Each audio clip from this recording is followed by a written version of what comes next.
I was born to a career criminal. My real father did 19 years out of 43 in prison, got murdered at 43. If we didn't live in the house we lived in that had been in our family since 1910, we would have been homeless 3 or 4 times. So I tell everybody, like, I grew up black, but I'm the only black person in my family. I learned to read in college my sophomore year. But if you ask me to communicate via written word, we're talking about 2nd grade. And I went to a ship, best experience of my life, right? Like, got to mature, went to Buds a little bit older than everybody else, you know, became the 6th black officer in the community. But then what I learned, because the first couple of years I was trying to help people through the military. But then I learned the best way to help them is to beat the military. That's it. All right, Jake Zweig, man. I'm glad you're here, my brother. What's up, Kenny? Man, you know. I signed my kids up just the other day for the 28th of March. We're going to get some flying in. This is our 3rd go around in flying. So I got to go to Southern. Do you know Xavier that runs the Texas Southern Flying Program? Yeah. Okay, so I went out there and spoke to he had kind of a combination event with the 100 Black Men of Houston and his flying school. Okay. So I got to speak there, and I met the black female pilot that was out here rescuing all those people in the Coast Guard. Yep. Stationed out of Corpus Christi. So they got to fly that day, but I told them the other day they going to fly all day. They were fired up. Hey, that's what's up. So 28 March, we're going to be out here. San Antonio, we're going to get looking like 100 kids that we're going to get out and get into aviation. So getting their first taste of flying. And honestly, man, I wanted to talk to you just about, you know, a little bit about your background, what you've done. And then I know that you help people get in these high-performing careers, the SEALs, Special Operations Forces, all those things, including flying. And sometimes people don't understand what it takes to be in that caliber of career. And I mean, you the man that I know that can talk to it, speak to it, all that. So give me a little bit the overview of your background, where you came from, and, you know, how you got here. So, I mean, it's crazy, Kenny. You know, I grew up, first 5 years of my life, I was raised by my grandparents, Jewish family, grandfather from Detroit, grandfather's sister in the Holocaust, heavy Jewish influence growing up. My mom dropped me off when I was 6 months. I was born in LA. I was born to a career criminal. My real father did 19 years out of 43 in prison, got murdered at 43. Man. And so my mom dropped me off. I was about 6 months old. My grandfather changed my name. I was Jomo Kenyatta Coleman. And so he just changed my name up and changed it to Jake. And then I was still there when they had to enroll me in the Lutheran daycare, put my last name on it too, like his last name on it, because I was the only black kid in Puyallup, Washington. And so I grew up soft, man. I was really soft then. And then at 6, my mom started dating this dude named Bob Donham, who was did 4 years in prison, truck driver, hard man, but he was brilliant. Yeah. So he had a 4.0 at University of Washington in mechanical engineering and dropped out his last semester because he said he didn't want to sit behind a desk his whole life. Okay. And so that was a pivotal point because he rode me every day. Be 2 questions. Okay. You're going to be better than me. Mm-hmm. And where are you going to college? Okay. And then every other day it'd be like, how you going to pay for college? I can't pay for it. We're broke. Okay. If we didn't live in the house we lived in that had been in our family since 1910, we would have been homeless 3 or 4 times. Right. Like there was some times we ate the same food. We buy a cow every other year. Yeah. So we always had meat and potatoes. We'd eat meat and potatoes for 3-4 months in a row because there wasn't nothing else to eat. So I grew up, a lot of chores, a lot of hard work. He's a big hard work dude, you know, chopping wood, just chores around the house. We had a big lot. Grew up hunting and fishing, Puyallup in Tacoma, Washington, Steilacoom, right there on Steilacoom Dock, the Clyde Davison Fishing Pier. I know Clyde Davison. They named the fishing pier after him, you know. So I tell everybody, like, I grew up black, but I'm the only black person in my family. But I grew all my friends, like Tony Harris, Ammon Williams, everybody got some black in them. They all got military parents. Yeah. So I grew up right next to Fort Lewis. So it was kind of a combination lifestyle. And then, you know, obviously we had that A-team influence. Mm-hmm. We had that second bat influence. If someone would have told me that first group was at Fort Lewis, I'd have had that first group Green Beret, because all I knew was Ranger Green Beret. So, we grew up with the 60s going overhead, the AC-1 or the C-130s, the C-5s, because we're in the flight line from McCord. Yeah. And so they would come across. I tell everybody at night, they light the whole house up, because when they came across the bay, they had them landing lights on. The whole bay would be lit up, and the light would bounce in our house, and you could see them. I'm 2 blocks from the ocean, so you could see it all come across. So I just grew up in this heavily military influenced lifestyle, and then we raided the Ranger training area every weekend. We heard them 60s popping. So the elementary school backs up to the Fort Lewis. If you heard them 60s talking, you knew they was out there. So we would go raid it on Saturday and Sunday, pick brass, find smoke grenades, it was a good childhood, man. Yeah. A good childhood. And so I couldn't read, though. So I was real disruptive in school. And I know now it was because I was a Zwig, ZW. They would always put me in the back of class. Alphabetical. Yeah. I ain't gonna lie. I get so upset when they would do alphabetical because I'm a Thomas. And I'm like, I don't want to be in the back. I don't want to be in the last, but that's just how it always worked out. And so now, I make my kids sit in the front center. No different than I did my football players, right? Mm-hmm. We're going to sit in the front of class. We're going to sit front center. Oh, teacher won't let me. Boom, I'm on the phone. Hey, man, my son needs to sit front center. Why is that? He got some attention problems.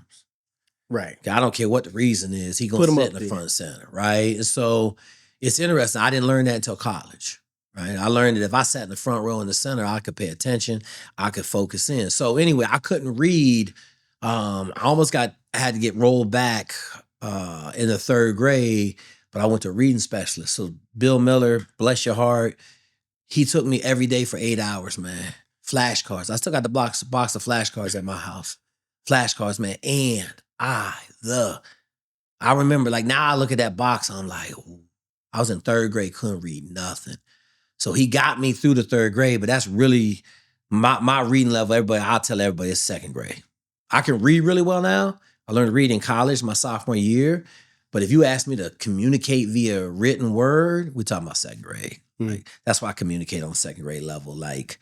You want all that prose and all that stuff, you ain't gonna get it. But that forced me to go math and science really hard.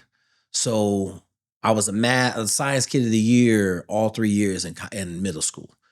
And I won the University of Washington Science Fair 7th and 8th grade, 9th grade. And I beat everybody in the program. So it was a high school competition. Yeah. I was in the middle school, but I beat everybody. And so in the 8th grade, I got a full scholarship to the University of Washington for engineering. But I didn't understand it, right? I didn't understand what I had accomplished. Then I got in the Naval Academy as a freshman in high school. I got in West Point as a sophomore. And that I knew that I got in those 2 places. And so pretty much that was the choice, right? Yeah. And then I tell everybody, from one of the pivotal decisions in my life, I picked sailboats over gray granite. Cover the books, had a sailboat, gray granite. I said, shit, let's go to Naval Academy, got boats, And then I showed up the first day. I didn't even know I was going to military school, man. I thought I was going to college for 5 years. You're like, I didn't even know what I was getting into. I had no idea. Yeah. None. They were yelling at everybody the first time. What's going on, man? I threatened to kill a couple people, right? I was trying to take a nap, and these dudes tried to break in my room. I threatened to kill them. And then the ice cream man came in my room, and I was like, why is the ice cream man in my room? Turned out to be a lieutenant in the Navy in summer whites, right? And then I got on, and then I had a rough 3-year adjustment in Naval Academy, but I was playing football, I was wrestling, and I had 3.0. So they really couldn't mess with me. You're like, my grade's good. I'm participating. Couldn't mess with me. Even though I was completely belligerent. I didn't cut my hair for 2 years.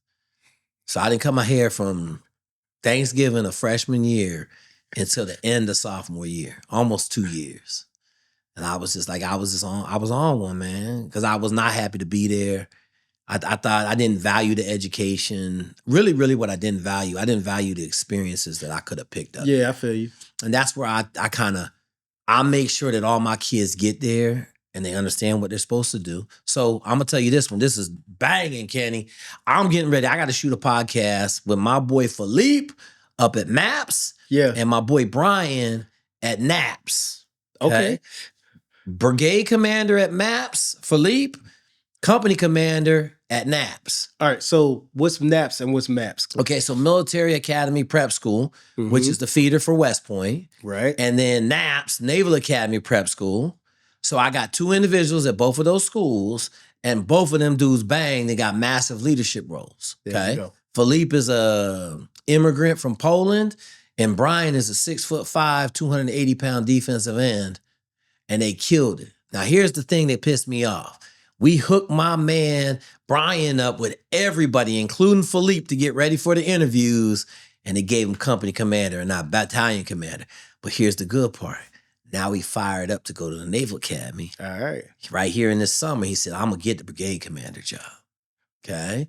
So we lit a fire, but that's the success we're having, right? Yeah. And if we have somebody fall on wayward times, like the bat phone is heavy. We've been putting people in Naval Academy and West Point since 2001. Okay, so now there ain't no what if, what happened. We had our second person leave the Naval Academy or a service academy in 25 years this summer, okay? Young man, I get a phone call from his brother who's flying in the Marine Corps right now. Hey man, so-and-so, my brother say he quitting. Okay? I'm on the phone with him 5 minutes later because my dude is a company commander at NAPS right now. Boom, got him on the phone. Hey man, what's going on? He felt bad because he had shin splints. He wasn't able to put out. It didn't fit right. Okay? Now, here's the situation. Everybody I know that's left the service academy, not of their own accord. So we had some football players transfer out, did well. Right. But the guys that left and quit, for the most part, never got their lives back in order. Okay? It would always be rocky. Okay? This young man had a full college scholarship to a university. All right? Quit on Tuesday, was back home on Thursday. On Friday, I had him on a bus so that he could be in that office of that dean on Monday in a suit and tie. And they gave him the full scholarship back. So now he on full scholarship, computer engineering and hardware engineering for computers. But he on a full scholarship again. That's the first time I've seen somebody quit and land on their feet. I think one of the biggest reasons that happened too is the time frame from when he quit to the next big success was very short. Absolutely. It didn't give him time to fall too far. Because I think if you're already up here and you fall too far, no matter what success you get will never feel like a win. But since you got him right as he was still falling, he never got to reach rock bottom. Absolutely. Yeah, so he never got to reach and rock I had bottom. my hands on him because I had 3 dudes in the room ready to pound him. Yeah. Like, Kenny, I'm just going to be honest with you. I'm like, look, man. Hey, listen, man, I'm going to tell you. I'll tell you this story because you'll like this. So I got a young man in the Marine Corps, okay? I get a phone call, freshman in college at the Naval Academy. I want to quit. What are you talking about? You ain't quitting. You're doing good. You had 3.0, doing good in school, just didn't like it. I said, no one likes the place, okay? Like it. Yeah, no one likes it. We staying because of where we're going, not where we are right now. So I sent 3 dudes to his room, okay? Sent 3 dudes to his room, goons. He said, oh, man. He said, when I saw them 3 dudes show up in my room, I said, this dude ain't playing around. Because I told him, I said, I'll pound you every day, bro.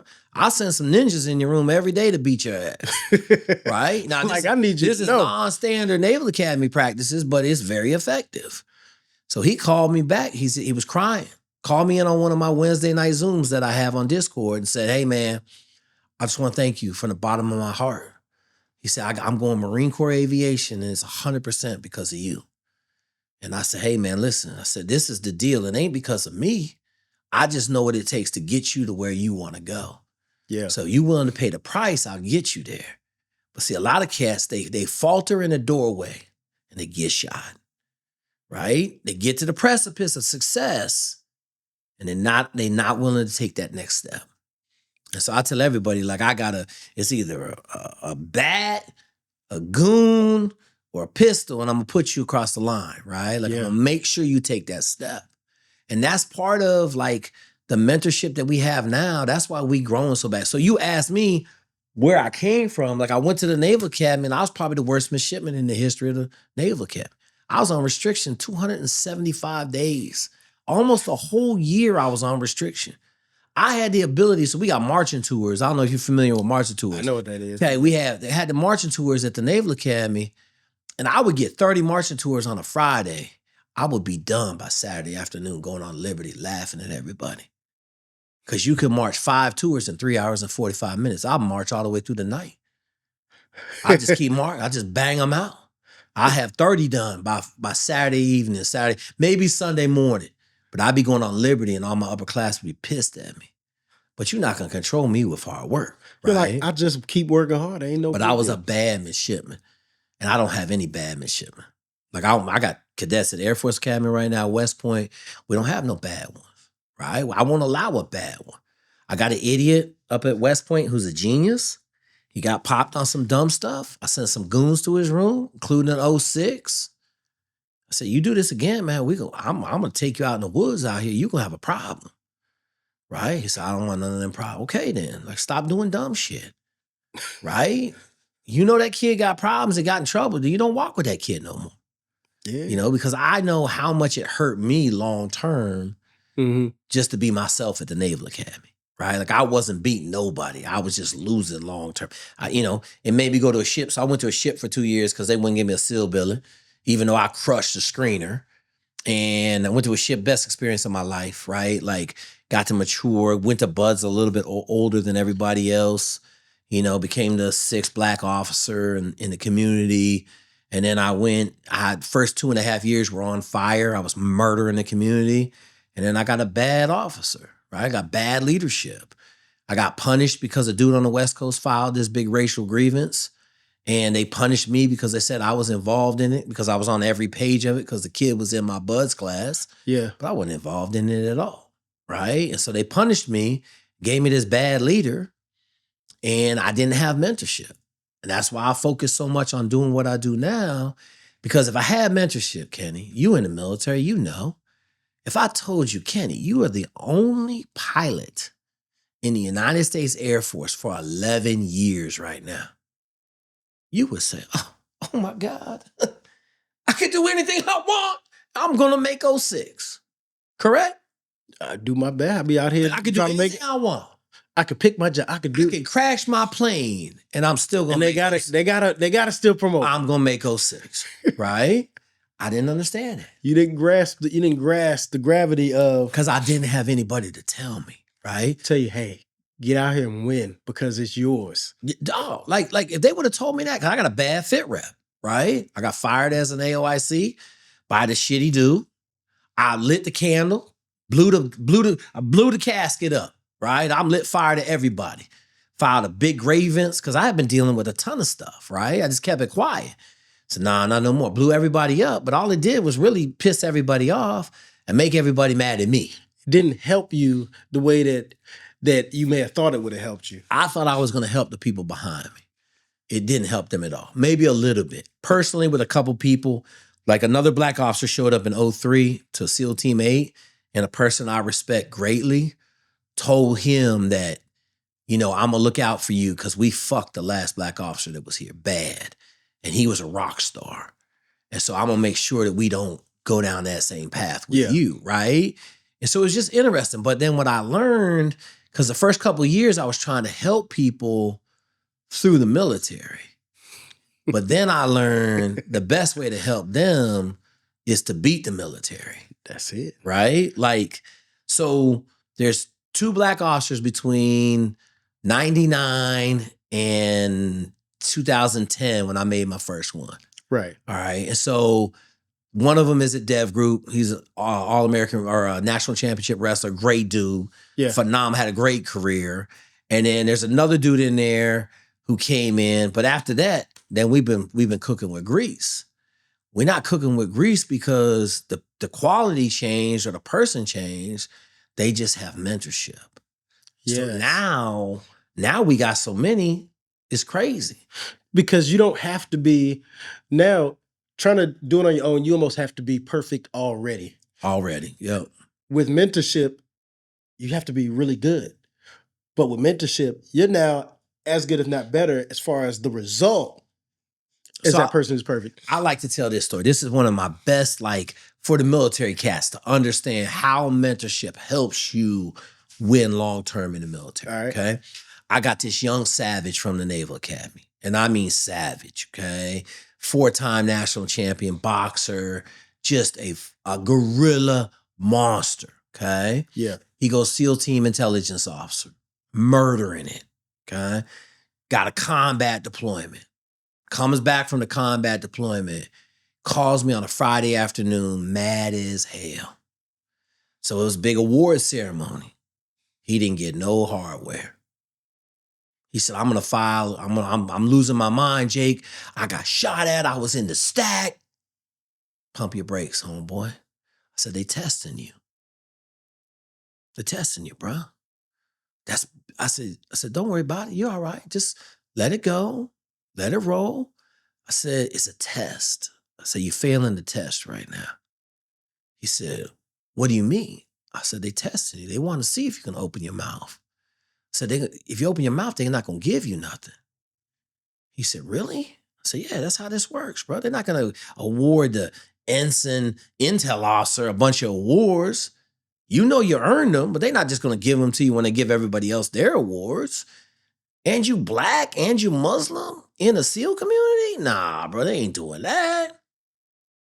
Fast forward 9 months, Friday, call me screaming, I got everything, combat action, come on. That's mentorship, right? I was in that same place 7 years before, and I didn't make the same decision. Yeah. Right? And so I try to help. That's the whole goal, is to make sure nobody walked the path that I walked. Because my path wasn't a path. That shit had cliffs in it, avalanches. I was out in the middle of the ice with no shoes on. Mm-hmm. And now, but I tell people that story because he waited 9 months and he didn't let it eat at him. I tell everybody, don't get in your own head. Yeah. Don't get in your head, So I go back to, like, if someone had just said that, hey, man, you're the only African-American officer in the SEAL teams for 11-year groups. I don't care if you get 10 fit reps, you're going to get promoted. You're going to make those. I wouldn't have went nowhere because it was the best job in the world for me. Mm-hmm. Like, I got shot in high school. So, like, shooting, I was all about that. That's why I was there. You could be as violent as you want to be. Fist fights were an everyday occurrence. And you got to compete every day, And so it's interesting. So that's where I came from, right? And then I got out. I went to business school in Michigan. I went and ate in corporate America, hated it, consulting, almost took over my company. I had a gangster plan to take over my company. And then I got a GA job at Maryland. And then I stood on the sidelines of Maryland for 18 months to get that job. I went from $250 a year to $7,000 a year. Another big mistake I made. I got a job offer 2 weeks later after I got this football job from Oprah Winfrey for $2,700 a day. And I turned it down. And my wife, who was with me at the time, will say, we talked about it. And I'm like, but did we really talk about it? And she said, you were the happiest I had seen you since business school coaching football. And I loved it. Football was awesome. Yeah. But now I understand, right? Growth, mentorship. I got this book out there. I tell everybody to go read John Elliott, Overachievement. It says, if you had taken that job with Oprah Winfrey, you probably would be a head coach of an NFL team now. Yeah. Right? Like when you look back and ask yourself, this opportunity would have opened so much more for me. So much more, right? But you don't, like I tell everybody, man, I'm first generation rich kid.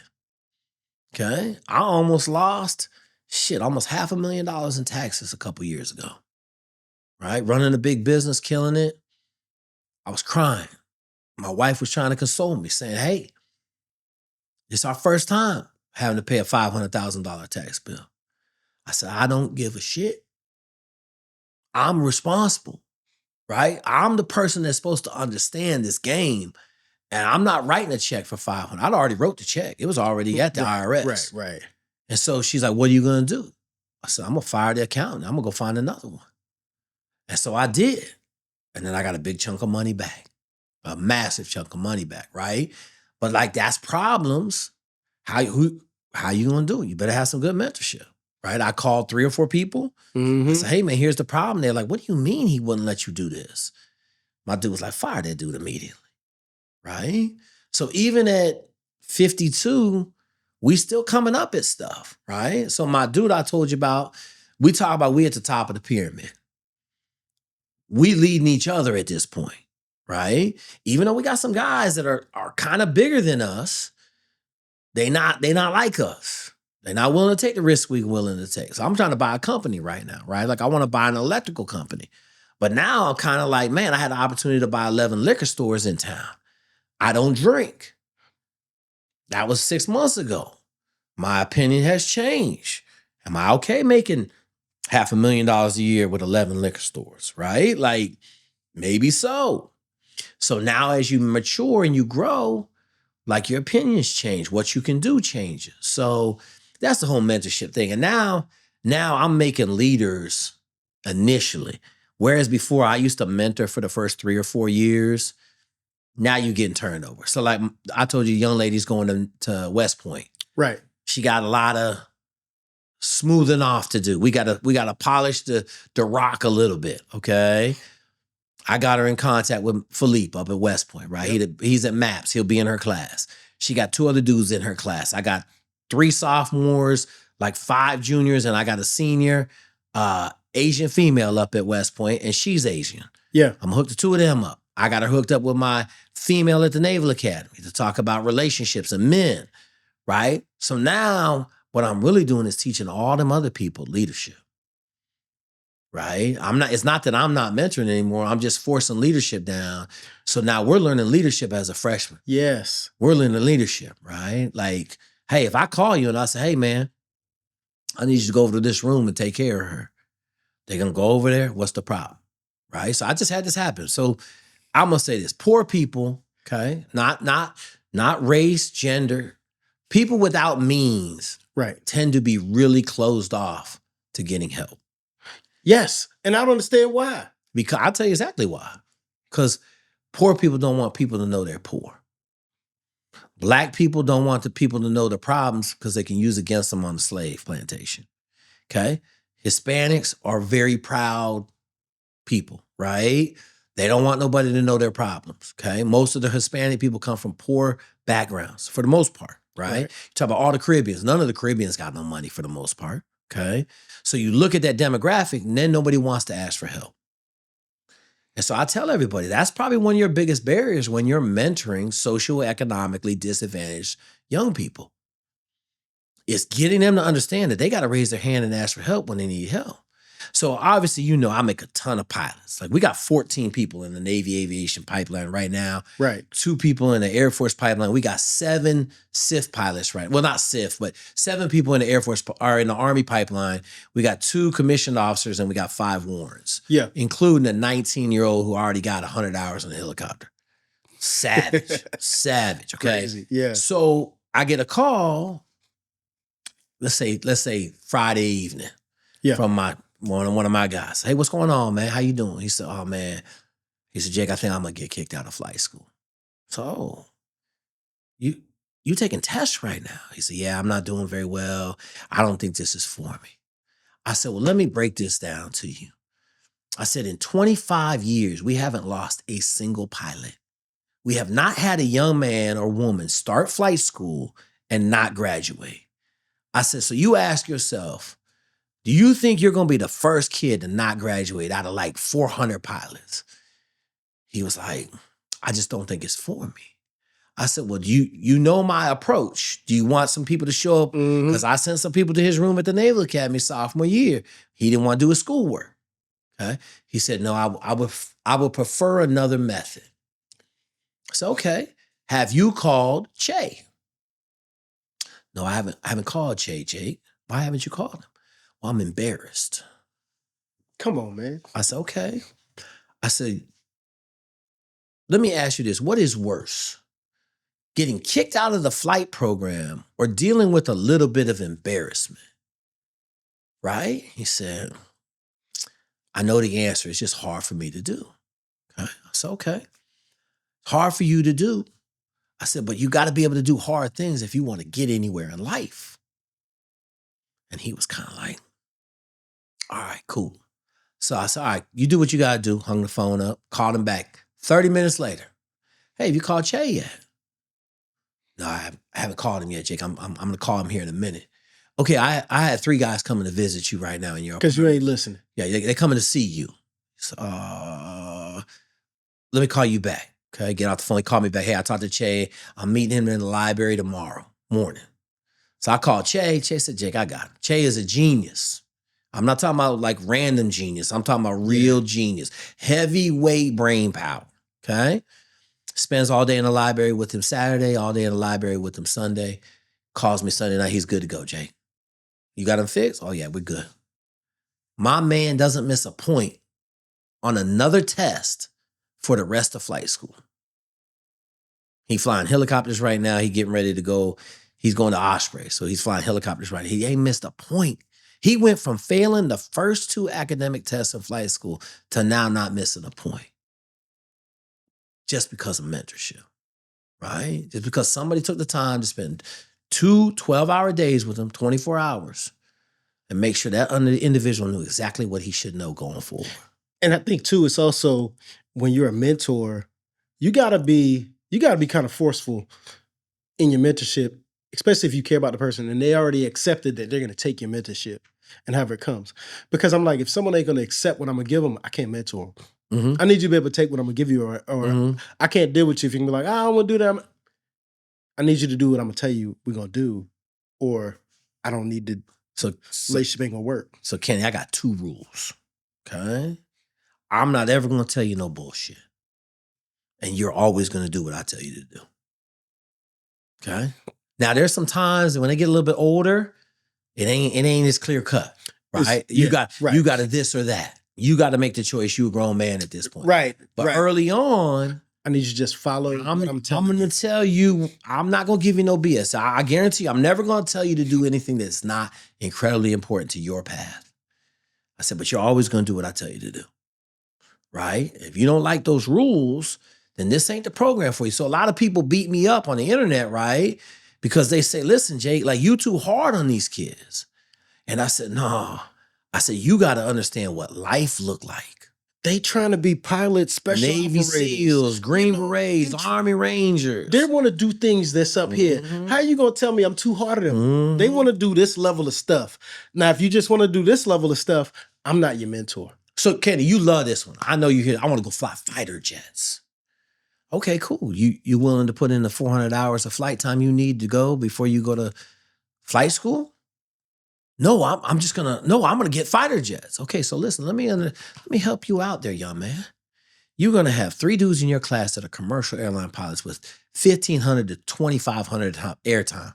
Okay, those 3 dudes are gonna outfly you every day of the week, no matter what school you come from. No matter how hard you try, you can't beat them. Okay, I said then you're gonna have 1 dude from the Naval Academy, Air Force Academy, who literally has been wanting to do this since he was 2. His dad's an airline pilot, and he got 400 hours.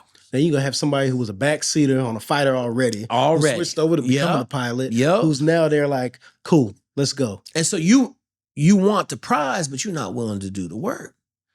Well, I don't think that's right. Okay, well. It's not about right. It ain't about right. It's about your skill set. So we just sent a young man. I'm starting a Hall of Fame, bro. He's gonna be the first admittance into the We Build Champions for Life Hall of Fame. My man lived in a Honda Fit for 3 years while he's building his flight hours. Okay, we popped him into a National Guard unit out in Riverside. We had to get some big time help. Got him in. Okay, so he had 500 hours. He went to flight school. He skipped 6 flights in flight school. They offered him F-22s. So he going to fly C-17s. They offered him F-22s. And he turned it down because he just had a baby. And the C-17s are in Riverside in his hometown where his kid is. And then he got to aerobatics and hated it, like was throwing up. And so then he was happy. Then he picked 17. But I'm just saying, like, we had a dude who had the option. 500 hours, showed up, murdered flight school, and had options. Yep. And so everybody want those options. So I tell everybody right now, the problem we're dealing with in America, social media has given you access behind the curtain. And also we make it look real easy. But that's social media, right? I don't Social media, right. I don't see the blood, sweat, and tears. I just see the F-18 dude or like Growler. Do you watch Growler? Yeah. You know what I'm saying? Like we landed on aircraft carriers. He make it look easy, right? Or the C2 pilots is landing on carriers and they giving a shout out, right? Like, hey, we entering the break. Hey, we're gonna do a hot shot landing on the back, hot shit landing, right? And everybody's like, oh, I'm gonna go do that, right? It's like you ain't got time to fill out your phone when things is going really bad. Mhm. That's the thing. I said, I ain't got time to pull up my phone when everything's on fire. Hey, bro, I you know, it's interesting. You know, you're a pilot. You know how much checklists, right? So it's interesting because you got guys and they ask me, well, what's the number one thing to get pilots? I'm like, 8 hours of studying a day.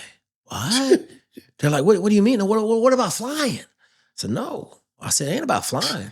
It's about knowing every checklist, everything code. Knowing the system. 8 hours a day. Understanding the systems, the procedures, the airspace, the regulations. Everything. Everything. So last October, we made an F-18 pilot, F-35 pilot. This is another funny one. So both of them were, one was commercial airline pilot, the other one's dad was a pilot, okay? Both of them. Got them when they were young. When they want, what do we got to do? You got to study 8 hours a day. You got to be the coldest dude in your class. Yeah. Both of them. What have you done for the last 3 years? I've done nothing but study. Okay, so this is where it get good though. So this is right before the Red Sea popped off, right? Mm-hmm. And so in the Navy, the Marine Corps, they send their brand new pilots to weapons school. And then the top kid in the class, he goes right to combat. So my dude called me, it's like, yo, Jake, I'm going to the show. I said, hey man, you know, and obviously there's some reserves, but it's like, hey man, like that's what you signed up for. Yeah. Right? He said, what do I need to know? I said, here's my top 3 things for a pilot to stay alive. Right? When you get shot down, you better be able to run. Now your legs might be broken, better figure out how to get going. Okay. And so we had that conversation, right? Like, you get shot down in the Middle East, it's a bad day. Okay. It's a bad day. So I do everything I could not to get shot down. Right. Right. And so that was a conversation we had, but you know, he went over there for 6 months and got it in. There it is. You know, and that's why, like, it's just like, oh man, but did everything right. All they did was listen. So I went to their winging and it was pretty cool. That's what's up. Yeah, it was pretty That's cool. what's up, man. Because they all get winged down there. All the fighter boys get winged for the Navy down in Corpus. Yeah. So I made that run down there. And so, you know, it's just mentorship. But that's where I, you know, like, that's where I am. We're mentoring. I'm getting ready to drop these 2 apps. This Navy SEAL app and then Army Ranger Green Beret app. And then I'm going to drop a Service Academy app. And I think it's going to be game changer because right now I've been giving a lot of stuff away for free as far as my PDFs and my workouts. But now I'm basically going to have an AI coach to kind of help the process. And we're putting it all super Gucci so it'll be like super clean to learn and all that stuff. That's good because that gives another way for especially the newer generation coming in, another way to get into it. And I think, like you're saying with your PDFs and your apps and everything, the workouts, giving them something to have to get started. Because they're like, where do I start? Because people ask, where do you start? And you're like, this is where you start. Make this small investment. Start here. And if you can do this, now we had the next conversation. Yep. And as much as I hate to say it, it's like sometimes you got to have them put a little bit of skin in the game for them to really know if the sift through people who just, it looks cool, I think I want to do it. All right, well, you've been working out? Oh, I love it, Kenny. I love it when they call me and say, hey, man, this PDF's too hard. I said, well, hey, listen, I'm just going to tell you, this is the baseline. Yeah. We're not in the hard stuff yet. What? I said, listen, this PDF is a breaker. Because if this ain't, you can't do this. This the baseline. This ain't even kindergarten. This like being born at birth. We have a conversation. Yeah, we trying to go to the NFL. Like, there's a lot of miles between here and there. And that goes back to like this current culture doesn't want to do no work. So I just read this the other day, man. This is crazy. Video games are cutting brain capacity by like 20%. So the brain development is having like 10 to 20% less development pre like 25 when a person's brain stops developing. And so they're calling it adult adolescence, where 18 and 19-year-olds have the brain size and capacity of a 15-year-old because they're playing so much video games and social media. Social media, I think, adds to it too. Because I'm like, what changed with video games when we was growing up? And you add social media to it. I mean, you add that to it, and it's not even just being on it. Sometimes it's that's people go for their dope fix. So our dude at Apple didn't let his kids even play with a tablet.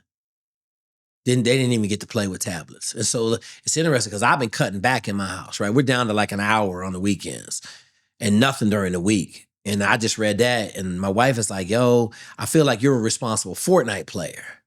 I said, I'm gonna have to get rid of Fortnite, right? Like, if they can't play video games, and I'm not gonna let them on a computer, then I'm not gonna be on the computer. Because I also want to set a certain example. Somewhat, right? So, right. So I'm grown sometimes. Right, but in some level, you're like, I know what I say, but also I also know that y'all are looking and seeing what I do. Yeah, they are. Y'all watching what Absolutely. I do. And I got 3 boys. Oh yeah, yeah. We turning it on at the house right now. Like I got a little scared that my 14-year-old wasn't where I wanted him to be. So I've kind of put foot to ass here lately. And it's my fault. I'm raising them. But now we making some changes. Yeah. And they're going very well. So, I just get scared when you ask a kid, what do you want to do? And there's not an answer. That for me right now, when I'm talking to young people, that's one of those things I'm like, one, it's a challenge. The thing I know is when you're 18, 19, 17 through 19, you're like, hey, what do you want to do when you grow up? And the problem is this: they have no work experience. They don't really know what it means to pay a light bill, so they don't understand why it's important. So what they fall back to is, well, I like video games, I like playing basketball, and I like to rap. That's usually where it like circles around. YouTube. I like YouTube. I'm a big YouTuber. I'm a big content creator. Influencer. And the first thing I ask any of them in any of those things, I'm like, are you the best basketball player on your team? Well, and where's your basketball? Because if the basketball players I knew that were best, they had the basketball with them almost all the time. I was like, show me how many followers you got on YouTube. When's the last video that you made? Yeah. Drop me a hot 16 right now. Mm-hmm. And it's like, well, I said, you ain't there yet. And they said, that's okay, but there's so many more other things. My thing is, if you're going to do any of that, I need $1 million by the time you get in 11th grade, 12th grade. I need $1 million a year. If you ain't making $1 million, I don't want to hear shit about it.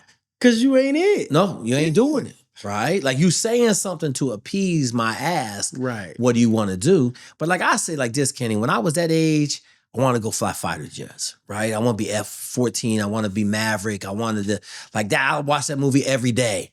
But then I was watching Full Metal Jacket and Platoon every day, right? I had them 3 tapes. I would watch both of them. And then, I got to the Naval Academy first day. Second day we were there. Jim Galladay, who's the first SEAL to graduate from the Naval Academy, got a Bronze Star for Panama. So what does them do? So them the Navy SEALs do. They crazy. Oh. And I changed just like that. Now, I don't know if it was for the better, because I believe flying is easily the best job you could ever have, right? But I made a change. But I was at the Naval Academy making a change, right? Right. I wasn't sitting at home on my couch, right, not taking action towards becoming a better person. I tell people, they're like, I don't know what to do. I said, well, get a degree, then be a bum. Don't be a bum and then try to be like, now I want to do this because now you got 4 years ahead of you. Yep. Go do something, get a skill, something, and then if you decide, I'm going to be a bum till I figure it out, then when you decide you're going to do something, you at least got some credentials, some training, something behind you to take you to whatever next is. Yep. You know? Like one of my boys, this is funny, so he got a 14-year-old daredevil, a female. And I said, what's she doing? He's like, oh man, dog, you don't want to hear this. I said, what's she going to do? She said, she ain't going to college. She said, Dad, you're going to start paying for flight school this summer because I'm going to fly immediately. I don't need no degree to fly. Dad's like, God, he thinking about the bill. He a captain for United. Yeah. He doing well. Yeah, right? So it's like, or Delta. He a captain for Delta. And he's like, I can't believe this, man. I'm like, well, I mean, what are you worried about? He's like, nothing, but like she gonna jump like 15 rungs on the ladder. Like he went to the Naval Academy. He spent his 11 years flying. Then he got in the airline. He said she gonna be 18 years old. Yeah. Going to fly for the airlines. Good. Right. That's the dream to have your kid. I told him, I said, look at it this way. You'd rather have that than pregnant at 17. Yep. He said, damn, I didn't think about it that way. Yeah. Right? Like she just want to go be a pilot. You got to pay for it. She 14 right now. I said, man, just start writing the checks, bro. Cut the check. And she a savage. Cut the check. Yeah. Because now you don't have because now you don't have, you're building in that she going to be good. Absolutely. And now you ain't worried about, I'm going to have to pay for the, she good. She good. Because the pilot lifestyle ain't running people out of it. Flying for the airlines, right? Like it's a pretty chill lifestyle with a big paycheck attached to it. Yeah. And it only gets bigger the longer you do it. That's it. It just gets easier. The longer you do it, the more they pay you, the easier the schedule gets, everything. Yep. Like I just read an article. I didn't know about this. So there's I guess there's a bunch of hacks when you become a senior pilot, right? You take a little flight to Phoenix that no one wanted, then they got to pay you for a day to come back. And like, it was a bunch of, so this dude was talking about how he worked 4 days and made the whole month's salary in 4 days. So he took a special hop to Phoenix, and then they had to deadhead him back to San Diego.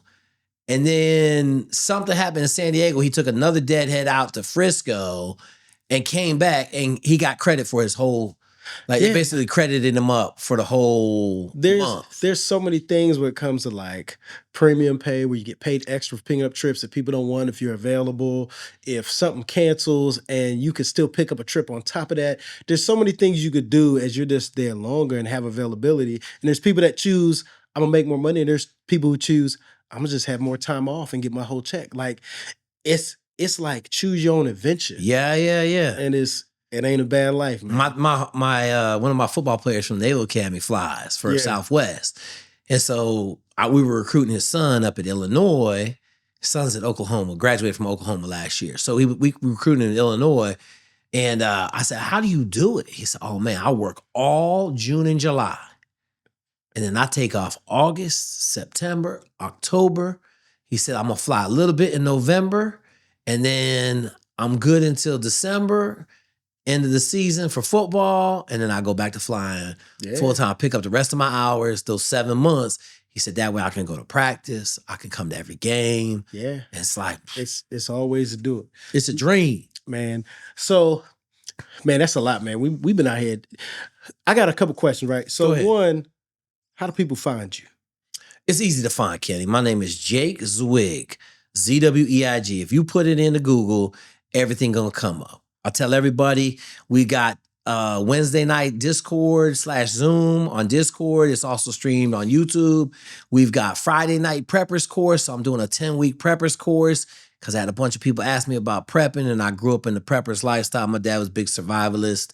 So we're doing that. That's hitting on Friday nights at 7. And then Sunday at 1, we're talking about some current events and then hot topics from my consortium of 100,000 followers, what they want to talk about, right? So last week we talked about Goggins going to PJ school. We talked about Iran and what's really happening over there. The fact that we mobilizing a bunch of troops, like 7 states, National Guards got mobilized last week. So we talked about that on Sunday. So Sunday is kind of one of those in between, a little bit of YouTube, a little bit of Discord. Wednesday nights, all Discord questions. We answer a ton of questions like personal development, military development. Yeah. I encourage everybody to go on our Discord. I don't know how you find it other than to Google me or send me an email. I don't know nothing about Discord. Some dudes put it together for me. Shout out to 2K. But we literally have a bunch of rooms in there. So I have a full-time Army recruiter attached to my channel. So we have the Army recruiting room. Army, we call it the recruiting station. We have Service Academy admittance. So we have all the service academies. We have obviously the special operations list, all the special operations. We have OCS room. We've got a medical, so we got a dental and medical school admissions room ran by the dean of a medical school. Nice. We got EMTs and firefighters and Leo, so we got police officers, and that's also the 3-letter agency room. I'm missing one. Oh, we got the money room, so we got financial education, real estate, really just money, real estate investing, and we got the general advice room. So like, I encourage everybody to jump on there Wednesday. It's free. You ask all the questions you want, but we answer a bunch of questions, try to keep people going in the right way. But really what we doing in there is we're fishing for talent. So every week I get rock stars. Yeah. Somebody comes on, like you were talking about, right? Doesn't necessarily know how to do what they want to do, but I know how to do it. Yeah. And so I take them. Like I just ran into a kid yesterday working at the YMCA, man. He been at the YMCA. This is his third year being at the YMCA. I said, man, what are you doing? I said, are you wasting your talents? Like, come on. And he got great grades, 3.7 GPA in college. I said, man, I need you to go on here. You know my name, yeah. I need you to go on here, go through this Discord and find something you want to do. I said, I want you to look at the pilot programs. I don't know about the military. Listen, you can be a pilot. You ain't really in the military. You flying planes, okay? But here's a young man that's kind of like bebopping through life, got a lot of talent. And like, I'm going to grab him. I'm going to shake him. I'm going to point him in the right direction. So on that note, if you were to give real quick advice, somebody trying to figure out what they want to do, what do they do? I tell everybody the same thing. I only take advice from somebody that is where I want to go. I don't take advice. So I'll give you an example. I don't take advice from a poor person if I want to be rich. All right. I don't take advice from somebody that's telling me, well, I Googled it or I Gemini'd it, I ChatGPT'd it. This is what I think you should do to become a Navy SEAL, right? I'm going to the dude that has 150 Navy SEALs, 200 Navy SEALs, right? I'm going to the dude that got 400 pilots. Mm-hmm. What do I need to do? Here it is, right? The good thing is we got basically a study guide for everything now. Like I was telling you before we started, right? I got a whole study guide. I got a genius, maybe a whole study guide. Every aviation program in the United States military, I have the complete study guide for. It will get you a damn near 100 on the test, right? You got the remote right there, right? Yep. That's one of them things. Hey, man, you got to spend $300 and go buy that remote because that remote is going to allow you to win on the test. It is. And it's in the thing, first in the thing. It's a picture of it right there in the front thing. Hey, man, you got to buy this remote before you start this program. And so that's what I say to people because a lot of people now with the internet, they don't think they got to ask for help or need mentorship. Because they get the Google, they get ChatGPT that gives them a list of stuff. But what they don't understand is that's so surface level. It's like, yeah, they'll tell you this, but you don't know how deep that one bullet point, that's a deep bullet point that you got to get deep into to understand it. So like, you know this, Kenny, you in the Air Force. Y'all don't take no pilots, right? If you're going to go fly in the Air Force, someone's going to have to help you get in. They not picking nobody off the street. I don't care. They ain't searching for nobody and nothing. You can show up. I tell this story. I sent 3 African-American females with 3.8 mechanical engineering degrees to the Air Force to fly, and the Air Force did not return their calls. 2 of them are flying in the Navy right now, okay? And so I tell people, the mentorship and doing what you're supposed to do is only half of it. Mm-hmm. The next half is making sure that someone can open a door for you to get in where you want to go. There you go. Okay. Like I told you, we had to help my kid at the C-17 squadron. Mm-hmm. Okay. There was a dude that had some stars on his shoulders that opened the door for us. You still got to perform with it. And my guy ran through that door. And now what that allowed us to do, hey, do you have any other people? So now I got a couple other dudes that are going to fly C-17s, right? I got a couple other dudes that now we got the door open, okay? We're not going to run through it. I tell everybody, I only send my best places. Yeah. I'm not sending you some average poo butt, right?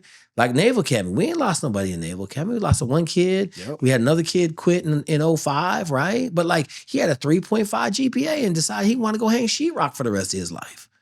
I don't know what you want me to do about that one. Right? Like, right? Like that's a hard one for me to take. Yeah. He killing it and just decided he want to hang sheetrock. And that's what he been doing for 25 years now.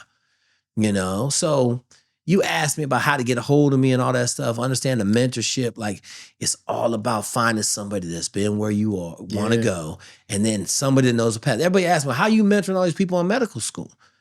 I said, listen, man. I got somebody who... I got 17 dudes through medical school so far.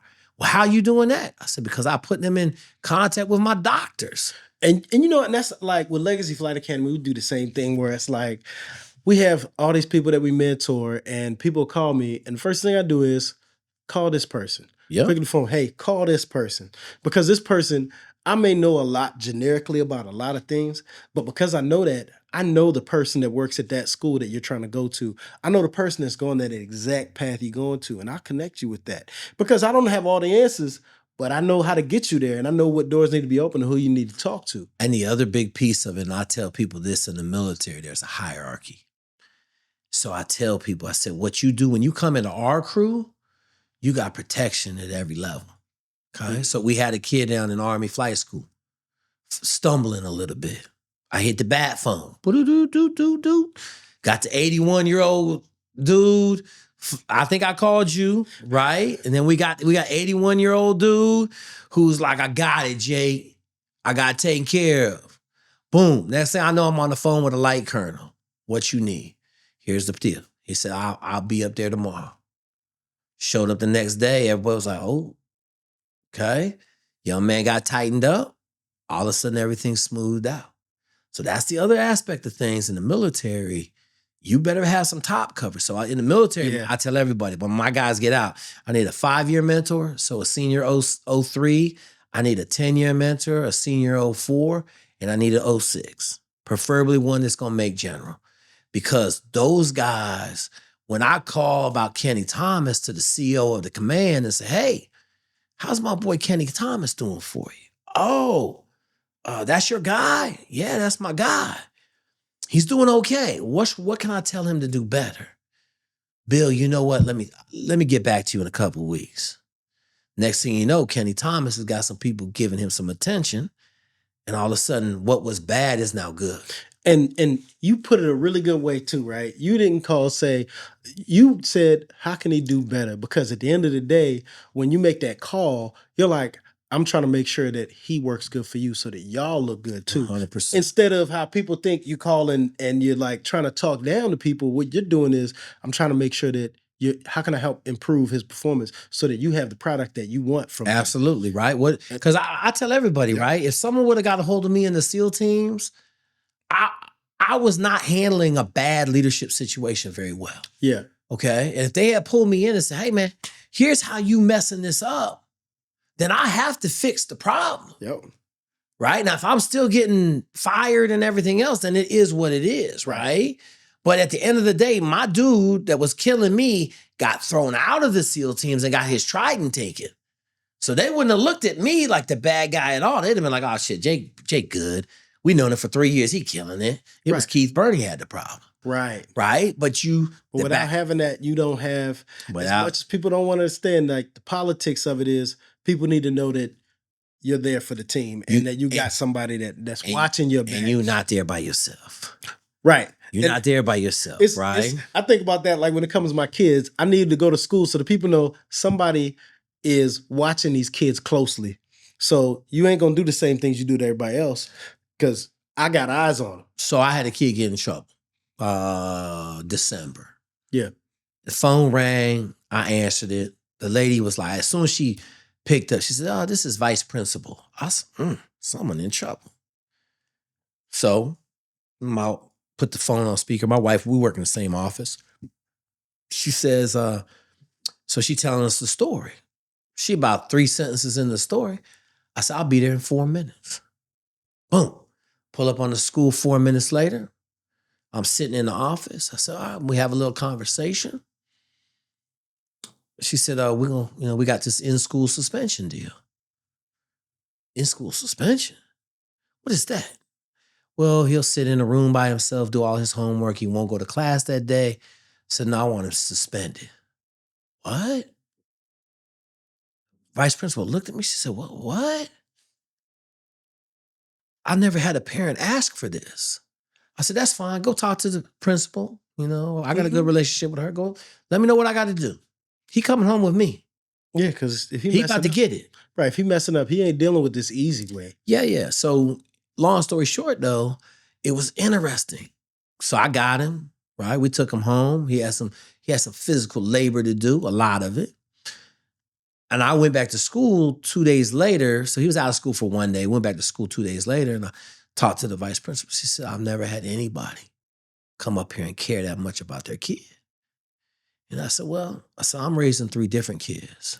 Yeah. And I said, you mean to tell me that you call parents and they don't She said, I call parents all the time. They say, okay, that's fine. No problem. They say, okay, in school, okay. She said, I suspend the kid. They're like, okay, all right, no problem. Just send him home. She said, you showed up in 4 minutes. So, yeah. So they know, right? And I got 3 of them, and that's that whole thing. Like, you can't fake caring. You cannot fake it, man. Man, yeah, that's the truth. You can't fake it. Can't fake it, bro. Like, you either are about that life or you're not. You're not. That's it. That's it. And I know for me, like, I've made a lot of concessions in my life to raise my 3 kids. And if I'm making concessions in my life to raise them, then I got to make sure they getting that 100%. Right. Yep. I feel you. Man, it's been great, man. I can sit here and talk. We can talk for hours, man. Let's go, Ken. Let's go, baby. I hit everything in here. Cinnamon rolls, Starbucks coffee. I'm rolling, bro. I ain't coming here on low energy today. Oh, man. Well, shoot, man. That's our time for the day, man. But we're going to have you come back again. We have to definitely chop it up some more. There's so many things we could, so many topics and so many things. And make sure everybody, y'all check him out everywhere he's at. Get on his talks on Wednesdays, Fridays, Sundays. This is the man right here. So, hey, let me give a pub. I'm doing more public speaking. Okay. I kind of have my calendar blacked out for public speaking. I'm back. I took a couple events here in the next couple of months. I'm just gonna open it back up for public speaking opportunities. I lay fire down. Okay. If you want low energy, I'm not your guy. Okay. But if you want to light fire, learn about leadership, life, mentorship, I'm your guy. So I'm opening that back up. I'm starting to do a little bit more of that now. And we headed down the tracks, bro. We're going to be successful no matter what. And we'll grind it out. All right. There it is, man. Appreciate you. All right, Kenny. Thank you, brother. Yeah.